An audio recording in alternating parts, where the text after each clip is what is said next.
49 trabajadores se resisten a abandonar el canal porque les deben hasta 19 meses de sueldo. Así dice la información en este instante.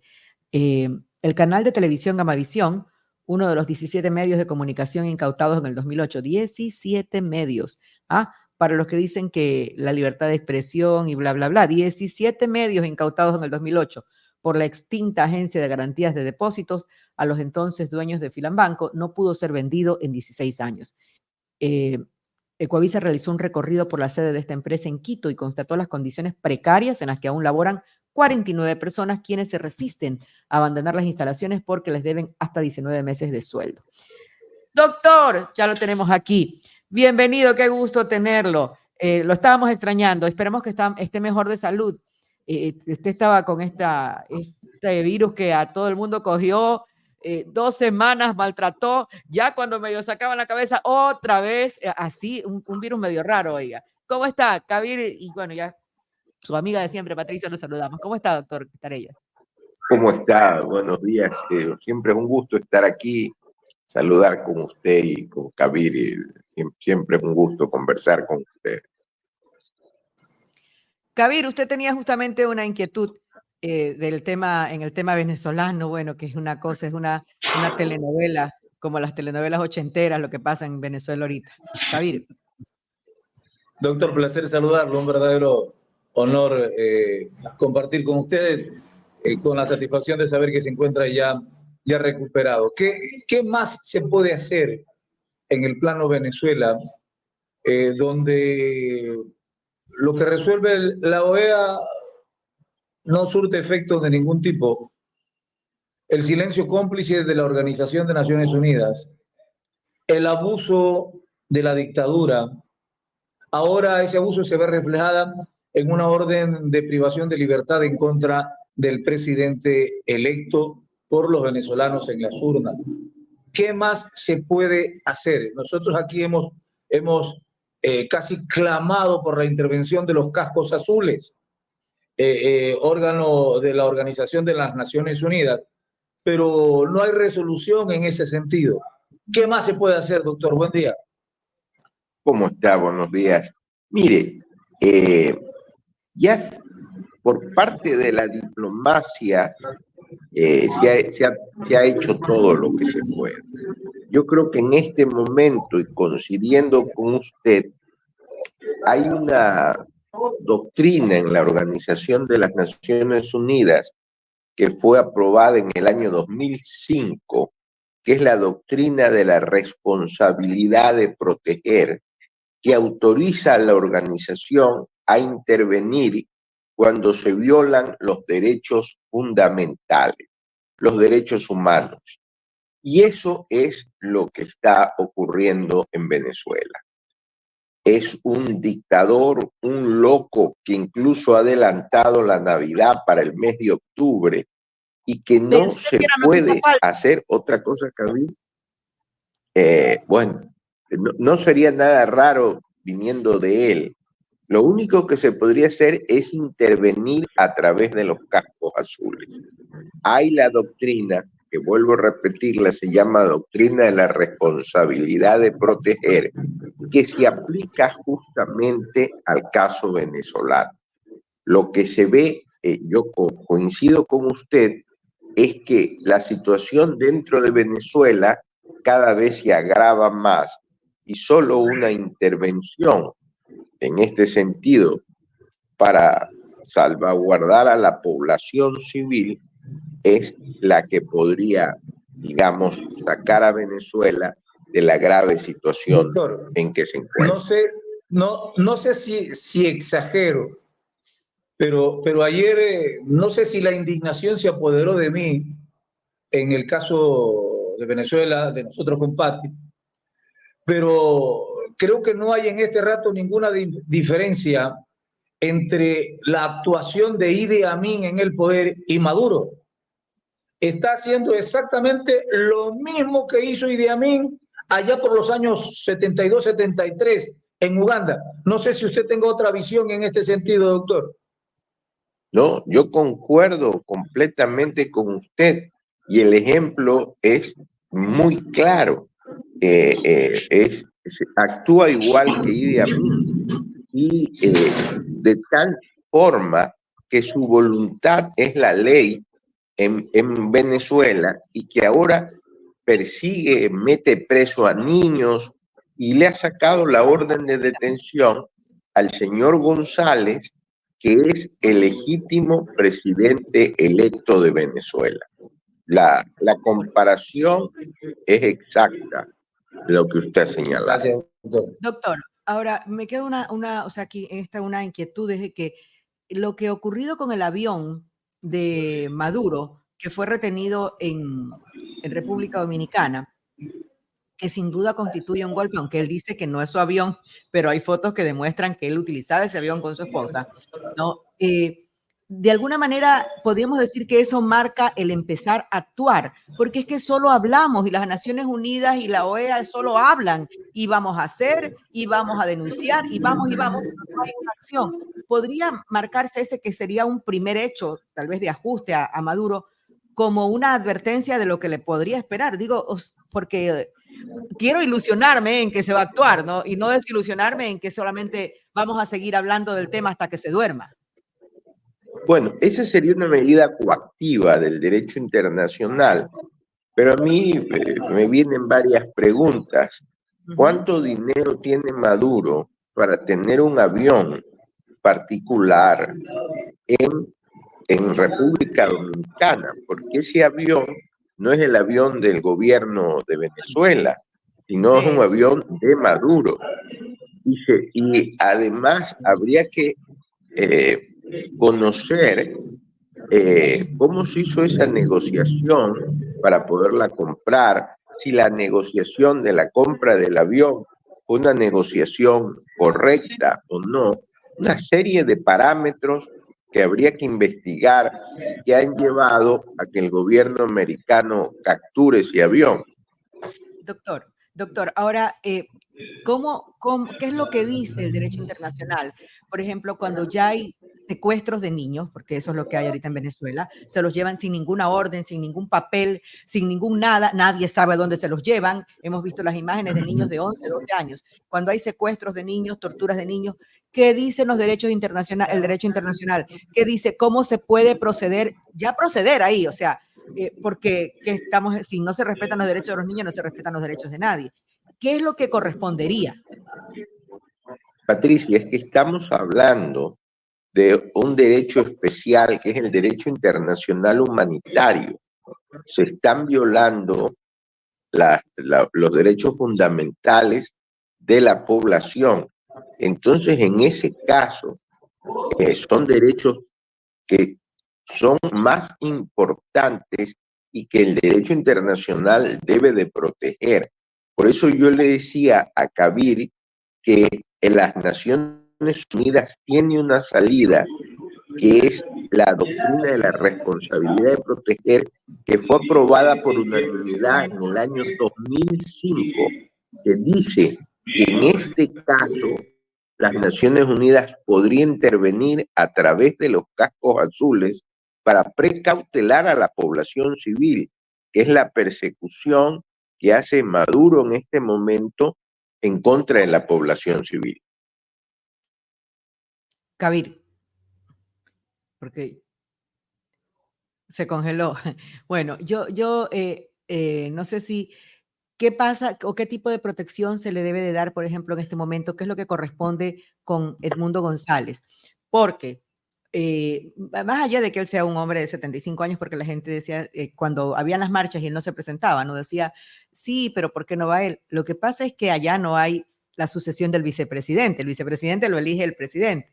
Entonces, si le llegase, Dios no quiera, pasar algo a Edmundo González, quedaría vacante la presidencia, o sea, el presidente electo, que es él, ya no estaría.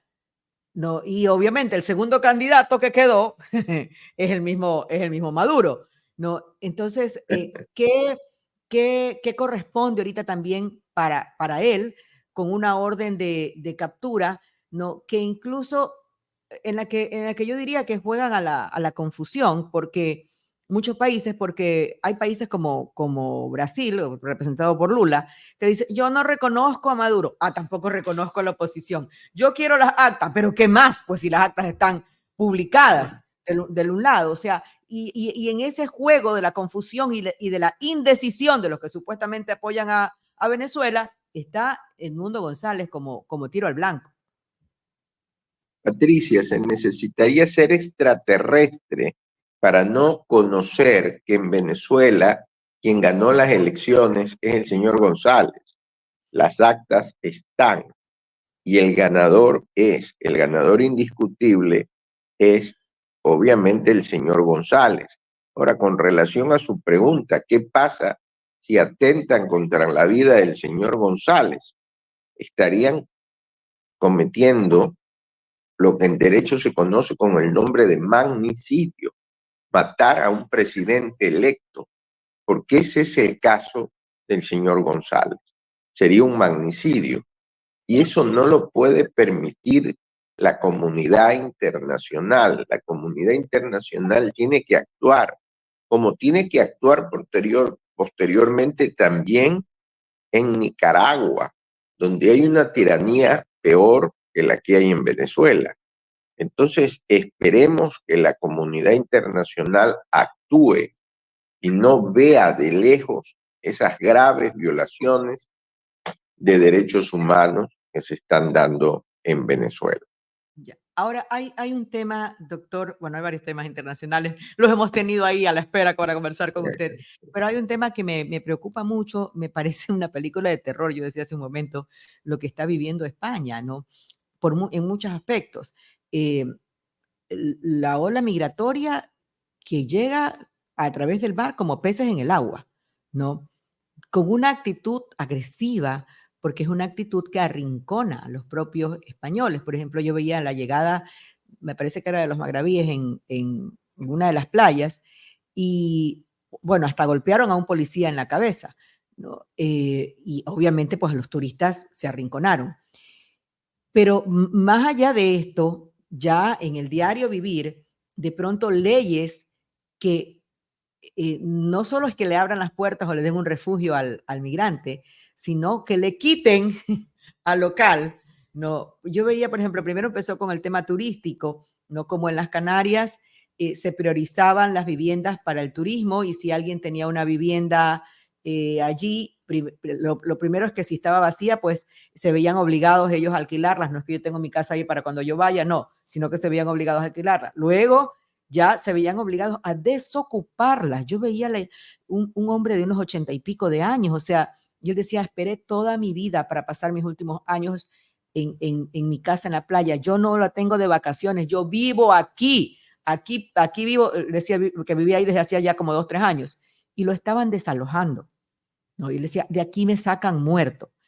Y ahora, veía ayer unas imágenes y yo no sé qué tan cierto sea esto, pero eran muchas personas que estaban reclamando el tema, preocupadas, o sea, de que el tema de las casas vacías ya no solamente en las zonas turísticas, sino que si hay una casa vacía y una familia de migrantes no tiene dónde estar, pues la ocupan.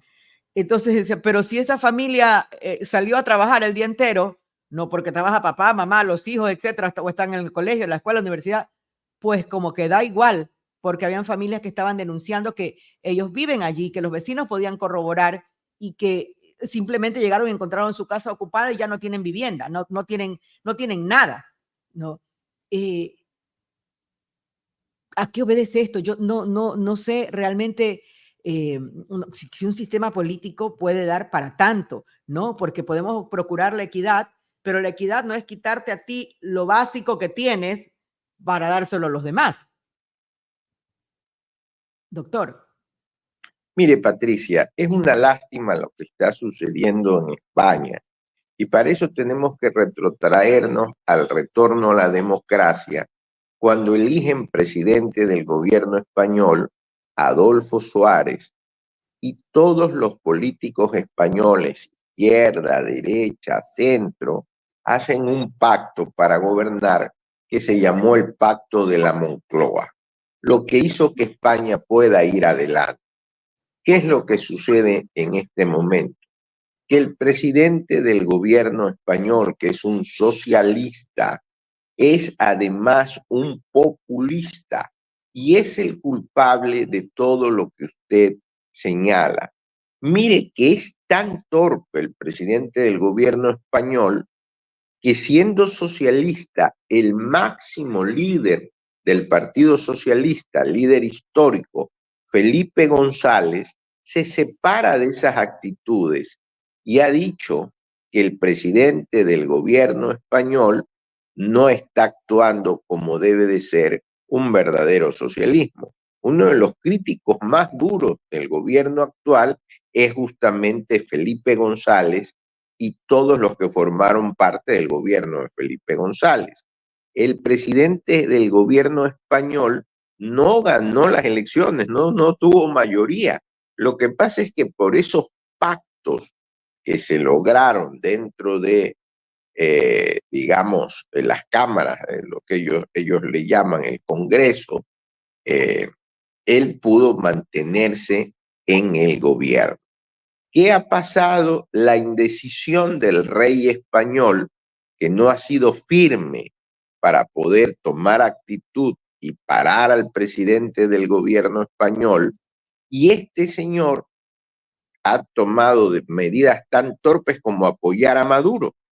El gobierno español ha estado apoyando a Maduro y ha Ayer tomado hubo, medidas flexibles. Él es el culpable de esa migración descontrolada que hay en este momento en España.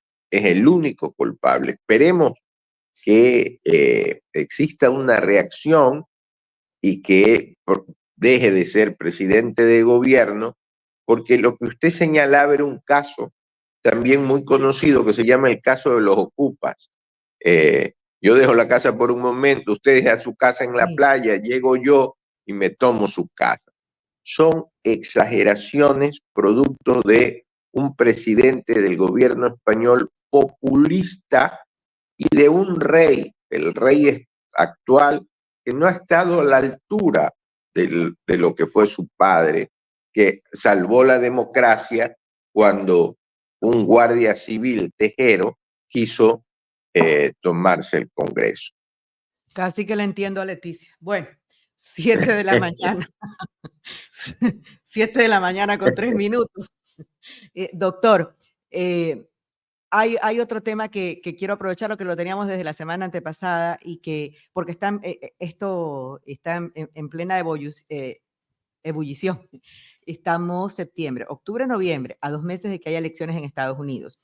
Y la semana pasada me parece que fue que salió un pasaporte, que incluso lo publicaron en el New York Times, ¿no? Donde se aseveraba que Kamala Harris había sido camarada del Partido Comunista Ruso, ¿no? Y entonces ella, incluso ella no lo negó, el partido no dijo nada, o sea, reinó el silencio, pero las autoridades rusas sí se dieron gusto sacando el pasaporte, sacando la foto del pasaporte, pues no sacando la foto de la membresía y todo lo demás. Estados Unidos es un país capitalista que incluso dentro, o sea, sus dos partidos fuertes, tanto el republicano como el demócrata, si bien el demócrata ha sido un poco como más de centro, sigue siendo capitalista, o sea, no es un partido de izquierda, así se identifique con los progres de América Latina, pero no ha sido un partido de izquierda. Sin embargo, ya cuando hay una candidata presidencial que ha sido no de centro izquierda, que ha sido, que ha sido del Partido Comunista, que ha estado en Rusia, o sea, ¿qué alertas podrían prenderse ahí? No, amén de que todo el mundo tiene derecho a una evolución intelectual, madurez, etcétera, y que en la realidad ella ha estado en un gobierno demócrata, capitalista, pero ¿qué alertas podrían prenderse en ese momento? No solamente digo para los votantes estadounidenses, sino para el mundo. Doctor, otra vez. Patricia, yo sí tuve conocimiento, usted me hizo conocer la noticia, pero hasta este momento no ha sido confirmada ni ha sido descartada. Entonces, por eso yo no le he dado mayor trascendencia porque no ha sido ni confirmada ni descartada. Y en la política y en la campaña electoral, y usted bien señala que falta muy poco tiempo, hay guerra sucia. Yo tendría que confirmar para poder pronunciarme. Mire, yo me acuerdo cuando terminó la Segunda Guerra Mundial y entramos en la Guerra Fría, y había un senador, McCarthy, que hacía listas, y a veces cuando no se quería a alguien, habían listas de pseudos comunistas y habían listas de artistas, de intelectuales, y eso trajo consecuencias, ¿no? Sí, Entonces, sí. para poder pronunciarse, habría que saber, porque es algo muy grave, si es Muy, verdad o no. Acuérdese que Hoover de la FBI persiguió a Charles Chaplin y dijo que Charles Chaplin era comunista y por eso tuvo que salir de los Estados Unidos. Es decir, hay excesos y en política hay campaña sucia. Entonces valdría la pena confirmar si es verdad o no lo que se dice sobre la señora Harris antes de dar un comentario. Mi comentario más iría, Patricia, en el sentido de que cualquiera de las dos que gane, Trump o la señora Harris, entiendan que América Latina es importante y es su principal socio comercial y que ellos no son aquí virreyes ni nada, sino que tienen que colaborar, como lo entendió John F. Kennedy cuando creó la Alianza para el Progreso para poder ayudar a América Latina. Entonces, ese sería mi mensaje y lo que sí le prometo es averiguar y confirmar si es verdad o no esa noticia que pues podría cambiar de ser cierta el curso de las elecciones. Entonces, le prometo averiguar. Doctor, a propósito del curso de las elecciones en Estados Unidos, fue súbito el cambio, ¿no? Porque había entre Trump y Biden una diferencia abismal que con Harris se empató, por no decir lo superaron. O sea, fue un Bueno, cambio brusco. cambiaron las circunstancias. Acuérdense que el señor Trump se refería al señor Biden como este viejito, a pesar de que había pocos años de diferencia. Pero en política, como usted lo conoce, usted es experta en periodismo, todo puede cambiar. Y ahora resulta que el viejito es Trump, porque la señora Harris es mucho más joven. Entonces, todo No, puede cambiar hasta última hora. Por eso es que yo me reía de las encuestas que sacan allá y que sacan en el Ecuador, cuando la encuesta lo que es una foto del momento, de ese momento, pero que puede cambiar por muchas circunstancias. doctor, usted está lleno de razón realmente, ¿no? Eh, Vamos a ver qué es lo que pasa si lo de... Bueno, soy solamente una observadora de los hechos. Lo que pasa con este tema de Estados Unidos, cómo la vida nos enseña, ¿no? Pero de un día para otro dejó de señalar al viejito y se convirtió en el viejito de la política. Pero eso no lo saca a él de la carrera. Ah, Es no, una él es carrera muy, tenaz. sí, sí, es una carrera muy cerrada y veremos qué es lo que pasa. Pero nuestra mayor expectativa obviamente está en Venezuela y nuestra mayor pregunta está sobre cuándo actuarán. Hay una vieja canción de Los Menudos que se llama ¿Cuándo pasará? ¿Cuándo pasará?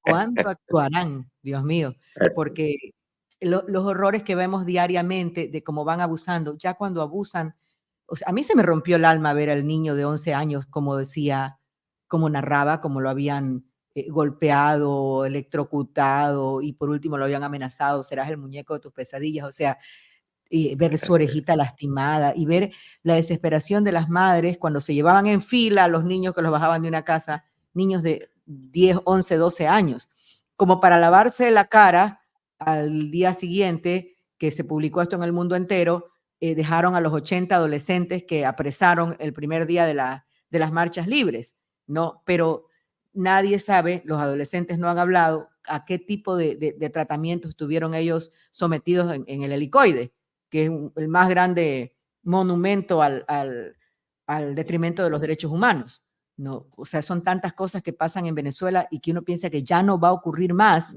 y sale con otra perla, como esa de la Navidad, que yo no sé hasta ahorita si será verdad o mentira, porque es que no quiero creer que sea verdad que el 1 de octubre Oiga, quieren a mí no me llama la atención, Patricia, porque él, no, acuérdese que decía que veía un pajarito así que es. era Chávez y después dijo que Jesucristo fue palestino. Entonces a mí no me llamaría la atención de que haya adelantado la Navidad. Bueno, yo he estado, le cuento, investigando justamente por esto de que está ocurriendo en Venezuela, más allá de los hechos sobre la vida y las creencias y el actuar y cómo crecieron tanto Chávez como Maduro, ¿no? Y ahí hay un elemento que no se lo analiza mucho. Ahí hay un elemento eh, que el periodismo serio no lo toma en cuenta, pero yo creo que hay que tomarlo en cuenta, no porque sean cosas que nos rijan como medios de comunicación, sino porque son cosas que los rigen a ellos, ¿no? Y es que tienen una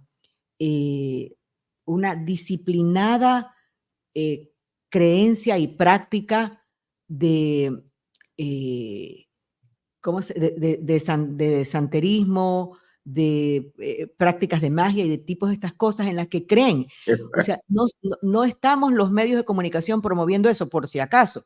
O sea, yo eso, aparte de que no creo, pues el único sentimiento que me provoca es la repulsión, pero, pero he visto en sus vidas si es un tema dominante, ¿no? Entonces, eso ayuda a entender el tema del pajarito, por ejemplo, ¿no? Decía, porque según ellos se comunican con espíritus y cosas de ese tipo, entonces hacían una explicación del tema en todos estos videos que yo he estado viendo, ¿no? Y de hecho, lo que hizo Chávez, que nadie se explicaba, con Maduro, ¿por qué? Era porque supuestamente su santera de confianza le había dicho que él tenía que ser el elegido, y cosas de este tipo que los han regido a ellos y que terminan teniendo consecuencias para los venezolanos y para el mundo entero que hemos recibido la ola migratoria. Claro. Lo que ha sido cierto, Patricia, es que Maduro nunca estuvo preparado para ser presidente o gobernar Venezuela y que Maduro siempre fue un inmaduro. Entonces, ya no puede permitirse la comunidad internacional de no actuar para defender a la población venezolana. Y nunca fue pobre, ¿ah? Esto de que sí, que el hombre, no, nunca fue pobre. El hecho de que no haya destacado intelectualmente y que haya terminado con un trabajo mecánico de conductor, no es por pobre. Si no destacó intelectualmente, no fue por pobre. Su familia siempre tuvo los recursos. A esto me refiero, que he estado averiguando, investigando mucho sobre la vida de ellos para un poco entender su accionar. Doctor, qué grato poder Patricia, conversar con usted. muchísimas gracias y nos vemos la próxima semana. Nos vemos el viernes, que será Seguro. a propósito. Yo quiero comentarles y quiero felicitarlo, doctor, por Gracias. este acto que bien merecido. Usted lo tiene, este reconocimiento, que será este día viernes. Ya les voy a contar, amigos, antes de que el doctor se nos vaya. Ya les voy a contar. Gracias. La Academia Nacional de Historia del Ecuador, ¿no? Pues nos invita, tiene el honor de invitarnos a la sesión pública solemne en la que se recibirá como miembro correspondiente de la Academia Nacional de Historia del Ecuador al doctor Carlos Estarella Velázquez, ¿no? La historia de la diplomacia consular en Guayaquil es su fuerte. Yo quiero agradecerle, estaremos ahí, doctor, y bien Muchas merecido por gracias, Patricia. ser parte de Será esta un entidad. honor, será un honor contar con su presencia. Muy amable. Un abrazo, doctor. Gracias. Hasta luego. Hasta el viernes. Nos vemos. Viernes. Vamos a una pausa y venimos con más aquí en CR Noticias.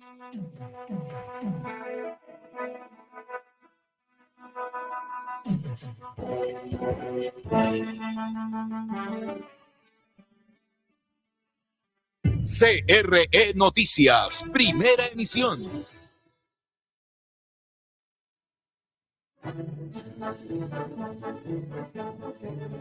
Contra viento y marea, 84 años. Radio CRE, la marca. Porque la experiencia no es un accidente. CRE Satelital, la señal nacional, 560 AM.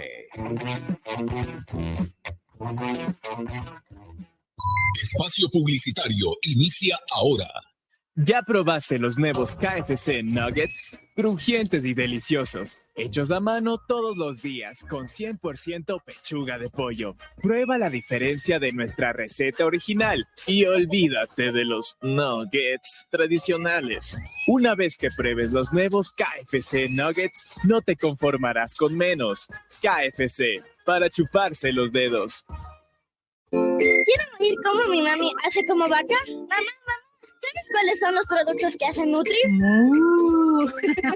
Son muchos los productos que hace Nutri. Además de leche de la más alta calidad, Nutri también hace yogur, mantequilla,